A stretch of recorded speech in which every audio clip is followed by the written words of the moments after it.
From Idaho's News Channel 7, this is Friday Night Football.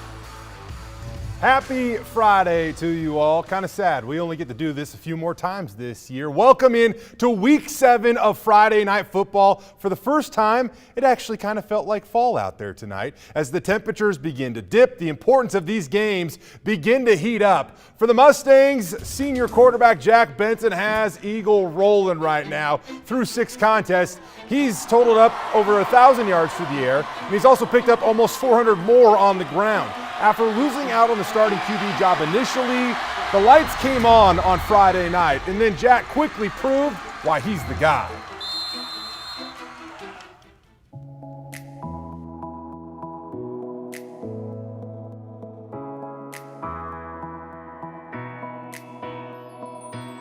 I love coaching Jack. I got confidence in Jack.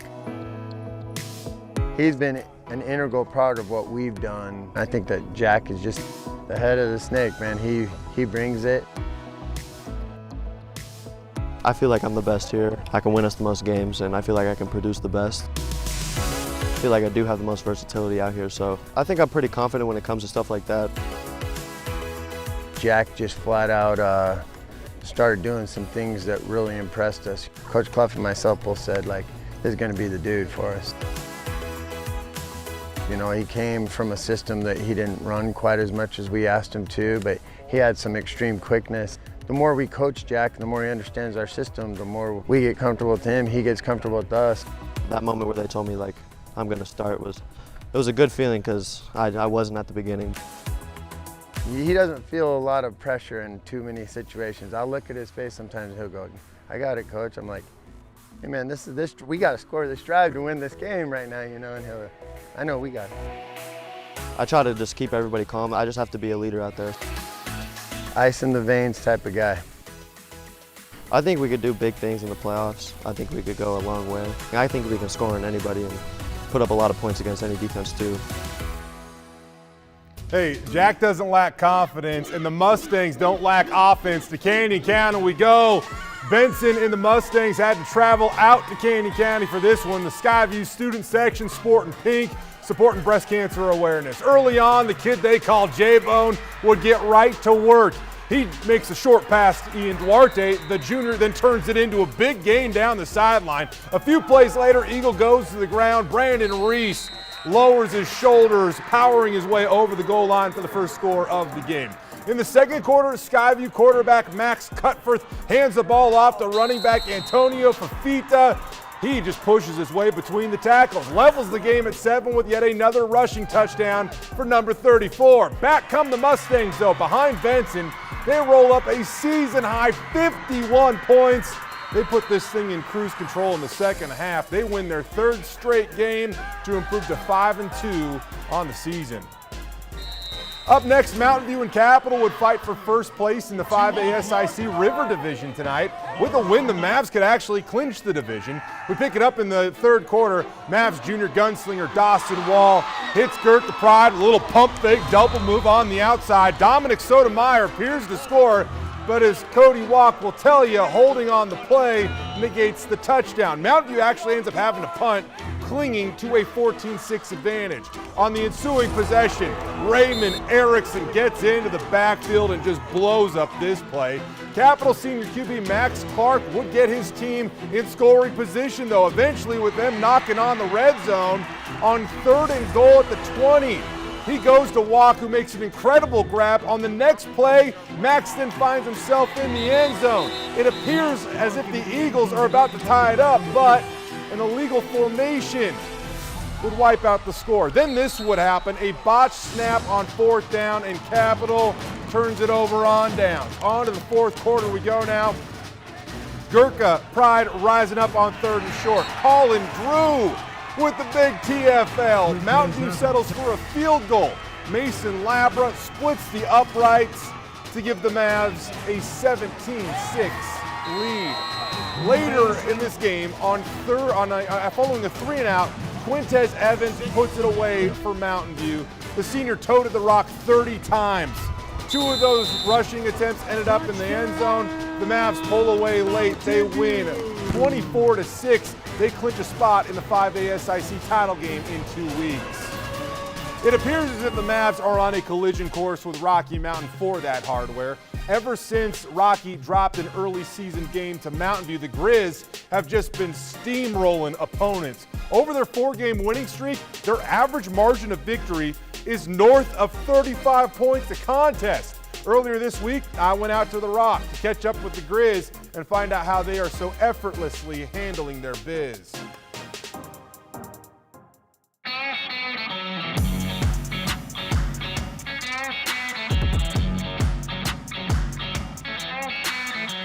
I think we're playing pretty good right now. We knew we had a lot of weapons when we went into the season, and just like Coach Kreiner did before, I told Coach Souza, let's just make it tough on defenses. It's just the game plans. Watching film, doing what we're supposed to do, executing. They've done a really nice job of spreading the ball around and attacking people where they're weak. Oh, I think he's playing at a really high level. He's making good decisions, which tells me he's confident. He's always could throw the football really well. But when you know where you're throwing it, it makes it a lot easier to be accurate. With the starting position and being a junior, I feel like it came with a lot of responsibility. I feel like I've held myself to that standard. Definitely with this team and stuff, I'm definitely playing with a lot of confidence in myself. One of the biggest keys, I think, is we've kind of come together a lot more as a team. We don't have our certain groups. We all are together. We're all one big family. It took us a little while to find a little gel, a little family magic, and I think we have been the last few weeks and starting to have fun, and we're gelling pretty good right now.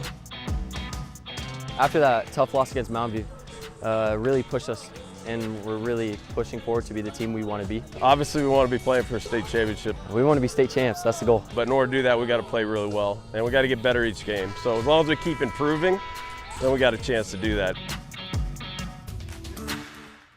All right, to Donna Larson Park we go. Coach Kulig also told me this week that DLP always just kind of seems like a tough place for them to play. Timberline showed why. Off the deflection here, Jamison Coachyon comes up with the catch and the interception. The Wolves would score on the very next play to take a 9-6 lead over Rocky. The Grizz try to counter Lucas Levitt with a nice run right up the gut. However, they would eventually shoot themselves in the foot on the exchange. The ball winds up on the turf, and instead of moving the chains on 3rd and short, they have to kick a field goal. Dawson Anderson comes on, makes this thing look easy. Good from 27, good from way more than that. That ties the game at 9. T-Line just had something about them tonight, though. They were ready to compete and try to hand Rocky one of the biggest upsets we've seen in the 5A SIC in quite some time. Wade Zenner steps up in the pocket, scoots around the left edge, picks up the first down before going out of bounds. Later in the drive, Zenner then goes to the air. Look at this catch by Garrett Lavin. Hauls it in with one hand, reaching out for the goal line. He fumbles it. The refs rule that he made a football move. The ball crossed the goal line. They give him the touchdown. It is 16-9 Timberline. And then this happens. Zach Parsons taking down Tegan Sweeney for the tackle for loss. After the 2 exchange possessions, this was right before the half. Needing a big play. Sweeney with a bomb to get another Tegan. Tegan Hugh comes up huge. Rocky Mountain eventually pulls it together. They win 30-16 the final. Oh, what a game. All right, up next, the Meridian Warriors facing off against the Boise Brave. Cross Antonacci, one of the best running backs in the state, barreling through would-be tacklers, running into a wall of a couple Braves. My goodness. How about this? Good news. Malachi Martinez looking sharp for Meridian. Completes the pass there to his buddy, almost our cameraman. The Warriors then finish off the drive here. Martinez to Quentin Riley, the best wide receiver in the 5A SIC, if we're going off receiving yards, that is. 7-0 Warriors. They weren't done. Cross Antonacci, just too tough. My goodness. Makes his way down to the 11-yard line, and then after that, he does this. Yeah, I wouldn't want to tackle him either, I'm just saying. Give them 6. Give Meridian their 5th victory of the season. 48-7 the final, setting up a big-time showdown in the final week of the season against Rocky next week. Can't wait for that game. All right, up next, how about this? We go to Cuna, Centennial hitting the road, Orlando Clay Jr. hitting the hole, picks up a nice run there. It looked like Centennial might have made a switch at quarterback tonight. Marcus Connors getting out of the pocket, rolling to his right, then finds a wide open Kyle Shabbat for 6. How about this? A good game between these two one-win teams. Only one could leave with 2 wins, and it would be Centennial. They get their second victory of the season, 35-25 the final. Big congrats to the Patriots. Moving along, how about a little Thursday night football for you last night? The Bora Lions looking to get their 4th straight win, hosting a winless Hawaii squad, down 14-0 in the second quarter. Henry Hill shoots into the backfield for the tackle for loss. Right before halftime, the Bora offense comes alive. On 3rd and long, Corbin McCarney hits Jacob Haley, and then moments later, he would go back to the air and hit Aiden Bolt. He goes all the way down to the 2-yard line on this 50-yard play. Big bro Austin Bolt, who's now suiting up over at Boise State, is absolutely loving what he's seeing out of little bro. A little bit later on, the Hammer just drives this thing home. Parker Rushton continues his phenomenal fall. Bora booms above 500. They win 28-21 amidst some heavy, heavy hearts as one of their coaches, assistant coaches that is, passed away a little bit earlier this week. Coach Kenyon, appreciate you joining Friday Night Football this evening. This last week was a tough one for you, your team, and really the Bora community. Your father meant so much to your program, Bora High School, and you lost him this week. How tough has this week been for you and your boys? It's been pretty tough, but when you got the Bora community, like our buddy right here, John Anderson, coming in and surprising me here on a Friday afternoon, is always good. But it was awesome to kind of see those kids kind of work for something and want something emotionally, and to kind of see the results. I'm just kind of proud and happy for those guys to just feel that passion of winning and feel like they helped with the process. How difficult was this last week, and how much did football, something that really bonded you and your dad, how much did just being with the team help kind of get you through this? Oh, that was everything.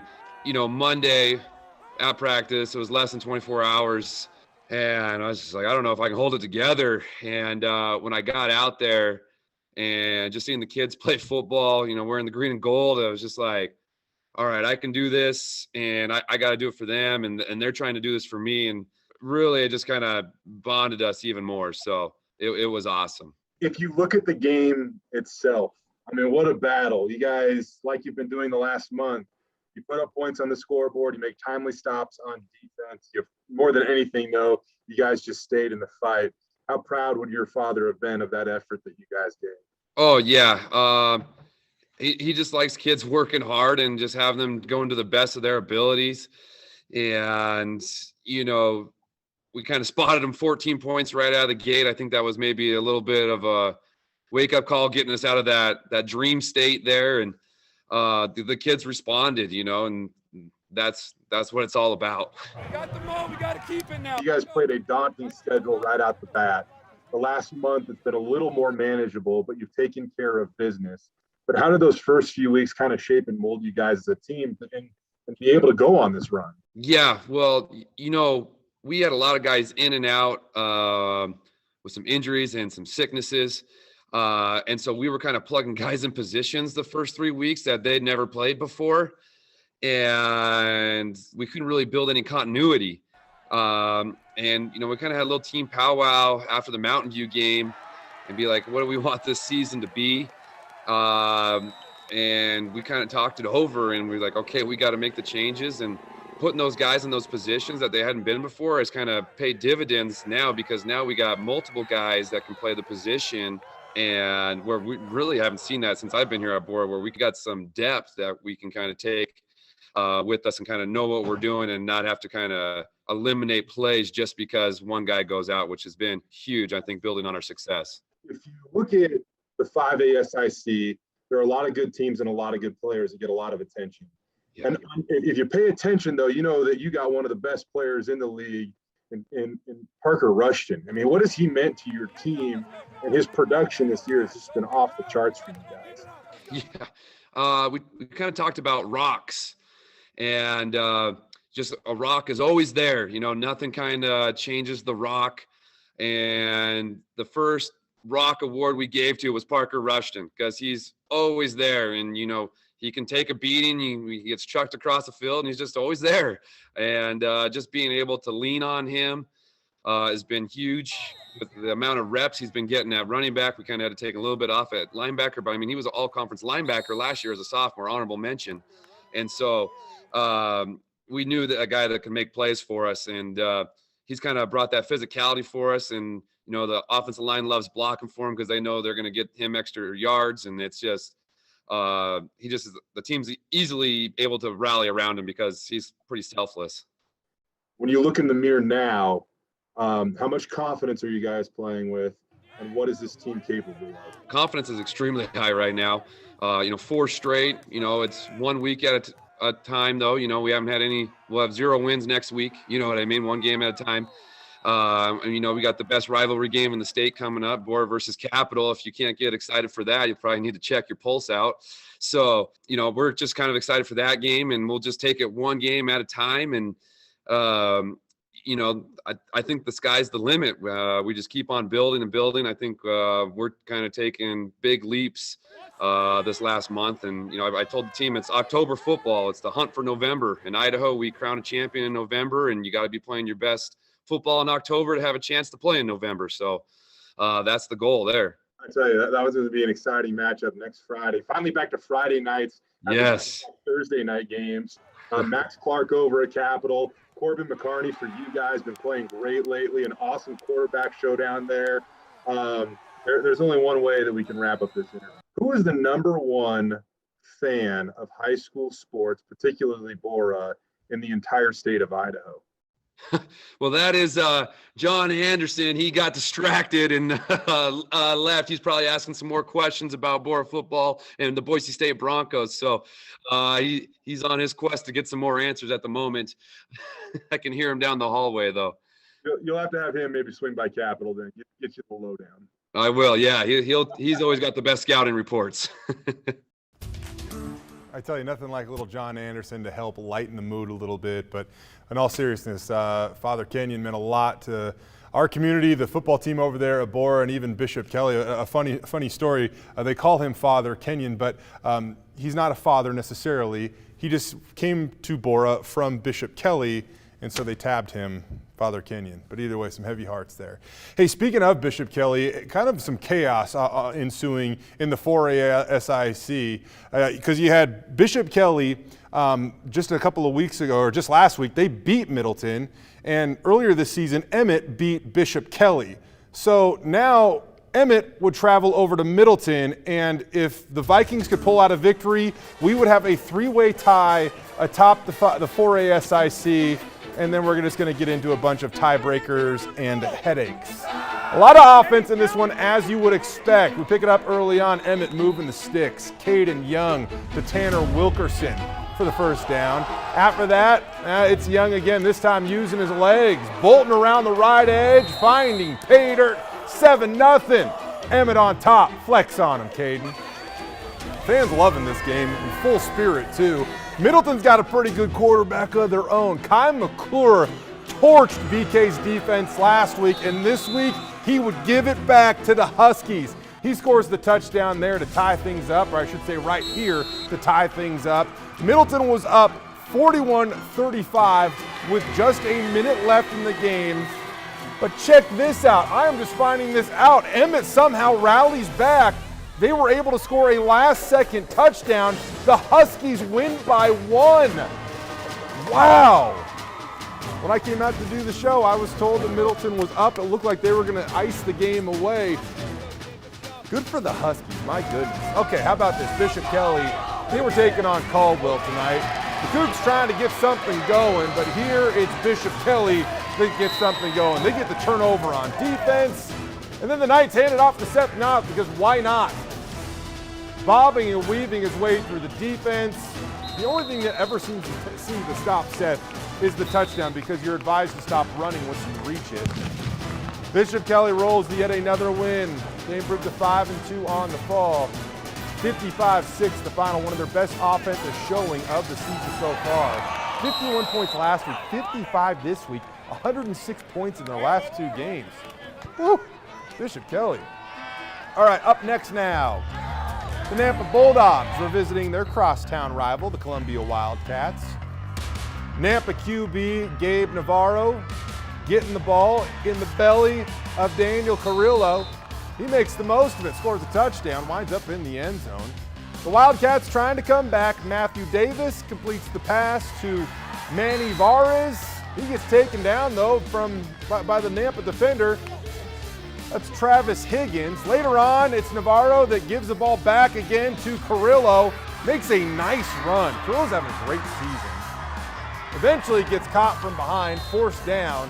Nampa gets a win tonight. They hang 55 on the scoreboard, beating their rivals by 35. Next up, Ridgeview hosting Valley View. Nice crowd on hand once again. The kids loving it. Picking up Casey Cope to Koa Mayau. Great game down the left sideline, gets forced out of bounds. They would stay on the attack. This time it's Cope to Braxton Bailey for the score. There's more where that came from for the Falcons, just flying high. Jackson Kent scores here. A little bit later on, Ridgeview trying to rally back on their own right, getting their offense, finding a rhythm. Cole McDonald to Ethan Tregalis. Nice completion before getting tackled. In the end, Valley View was able to rise up on defense, though. They get a stop a little bit later on this drive. They end up blanking Ridgeview, 34-0 the final. Almost out of breath, but we do have one more highlight to get to you before we got a few scoreboards to get to. This is Melba and New Plymouth. The Pilgrims going on the road. Check out this, Dylan Stottich taken into the end zone. Then again, involved in this play too. Nice grab between the defenders. New Plymouth would get the ball back on offense and they hit the ground. Skylar Rodriguez breaks through the pack and into the end zone. This time, a little bit later on, Melba connects on a long play. Caden Daly would take it in for a score. Melba continues to just shine this season. They get their 5th win, and they win tonight, 33-6 the final. Okay, we got some scoreboards to get to for you here. Some 3A scores. Weiser shuts out McCall Donnelly, 52-0 the final. Wow. Look at all these shutouts. Fruitland playing defense over Parma, 35-0, and Homedale blanking Payette, 48-0. Some lopsided scores at the 3A classification. Moving along, some 2A scores. Nampa Christian winning a tight one over Declo, 28-20. And Coal Valley Christian and Marsing, I got to wait for that one tomorrow. The Fighting Shea McClellans of Coal Valley Christian take on Marsing on Saturday. Finally, we wrap up with some 1A scores. Garden Valley, they came up short against Council, 24-12. Butte County with a 40-6 victory. Raft River shuts out Murtaugh 50-0, and Cary, that powerhouse from down south, beats Camas County 58-0 the final. My goodness, with that, we are almost at the end of the regular season here on Friday Night Football. Only 1 week left, and then some crossover games, including the 5A SIC championship game. Gonna have to sit down and go through what this means in the 4A SIC. Like I said, that's a big victory, a late win by Emmett. I believe that gives them the 4A SIC title. Don't want to crown them just yet, but I believe that's the case because at the moment, only Middleton and Bishop Kelly, I believe, we're going to be able to track them down. Something crazy would have to happen in order for that not to be the case. But a big victory by the Huskies. Down late in that game, they get a couple of late scores.